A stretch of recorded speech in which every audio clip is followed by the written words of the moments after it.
No município de Caculé, no interior da Bahia, existe uma região conhecida pelos moradores como Baixa do Touro.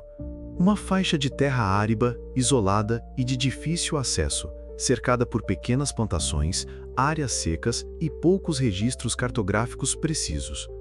Mas ali, longe dos olhos do Estado, existe uma estrutura conhecida apenas por relatos orais: a Fazenda de Alvenaria. Nenhuma placa indica sua existência, nenhuma escritura foi registrada em cartório. Ainda assim, a estrutura está lá, intacta, fechada, silenciosa. Durante décadas, moradores relataram sons de máquinas no meio da madrugada. Luzes que vinham de dentro da terra e, principalmente, a ausência total de pássaros sobrevoando a região. O gado não se aproximava da cerca e, até hoje, crianças que crescem nos arredores são proibidas de brincar na direção norte, onde a estrada de terra termina abruptamente em um portão enferrujado, sempre trancado com um cadeado novo. Em 1995, um professor aposentado chamado Yuri Vasconcelos publicou um artigo não reconhecido pela academia, intitulado Anotações sobre o caso de Alvenaria e os campos ressonantes. Nesse documento, ele relata que, entre 1974 e 1980, o governo federal, em parceria com pesquisadores de fora do país, teria realizado testes de reeducação perceptiva em grupos populacionais da zona rural baiana. O termo, na prática, significava isolamento de indivíduos sem registro formal, confinamento em instalações afastadas e exposição a estímulos sonoros, visuais e emocionais sem explicação. A fazenda teria sido o principal centro desses experimentos. A operação foi codinomeada Projeto Verde Chumbo e teria sido liderada por um setor civil-militar que operava fora dos registros do SNI.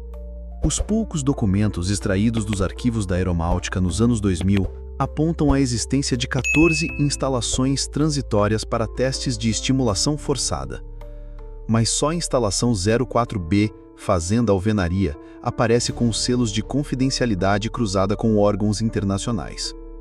Durante os experimentos, os voluntários eram mantidos em salas de concreto sem janelas, onde eram expostos a sequências de frases em português antigo e línguas indígenas extintas, intercaladas com ruídos em baixa frequência e padrões repetitivos de batidas de madeira. A teoria por trás do experimento era que o cérebro humano, quando imerso nesse tipo de estímulo, desenvolveria uma linguagem interna visual, capaz de acessar memórias ou imagens ainda não vividas. O problema é que os efeitos colaterais eram absolutamente imprevisíveis. Os primeiros relatórios não oficiais citam sintomas como dissociação, paralisia do sono em grupo, compartilhamento de sonhos e a sensação de que havia outras pessoas nos quartos, mesmo quando monitoradas por câmeras. Alguns indivíduos começaram a falar línguas desconhecidas por horas, mesmo sem nenhum conhecimento prévio de outras culturas. Outros pareciam ver coisas que os demais não conseguiam ver, mas conseguiam descrever em detalhes, e essas descrições batiam com as de outros sujeitos isolados, sem contato prévio entre si. Em um desses registros, uma frase aparece repetida em diversos depoimentos de diferentes participantes. Os homens de pano vivem na dobra da casa.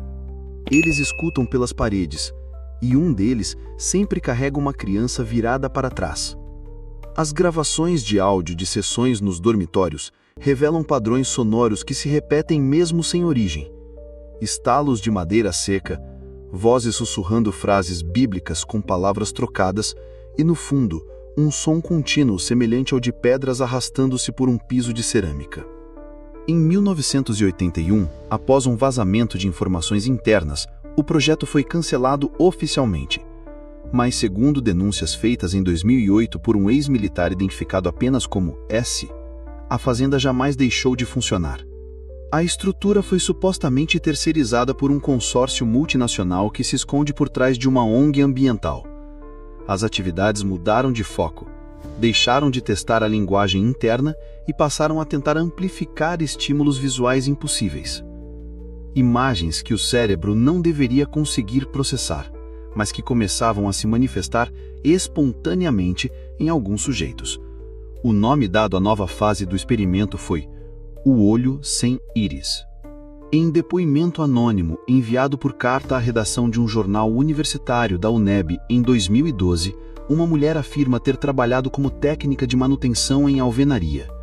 Ela descreve túneis sob a terra, portas que abrem apenas com biometria e corredores com piso de borracha escura, onde a luz nunca era estável. Ela diz: ali não tem espelho, nada de vidro, nem relógio. As paredes fazem barulho à noite como se respirassem, e o som, ele volta diferente. Parece a sua voz, mas é mais velha. Nos registros públicos de Caculé, entre 2003 e 2023, houve 12 casos de desaparecimento envolvendo homens e mulheres entre 25 e 35 anos. Nenhuma dessas pessoas tinha histórico criminal, nenhuma possuía parentesco entre si, e todas desapareceram ao sair para trabalhar em pequenas propriedades próximas à Baixa do Touro.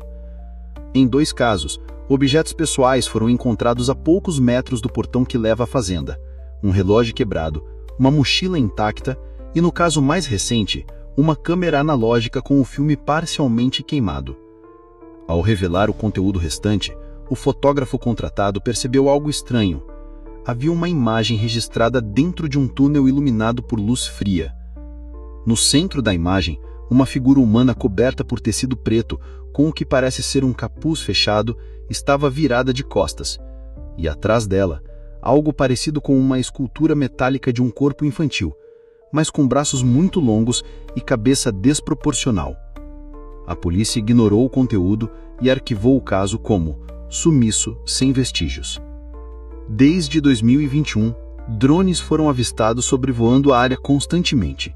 Apesar da falta de interesse agrícola, trilhas que levam ao portão da fazenda mostram sinais de manutenção regular, e há relatos de moradores escutando cantos de igreja muito lentos saindo da mata durante a madrugada. A imprensa ignora, o governo não responde, mas a estrutura continua lá.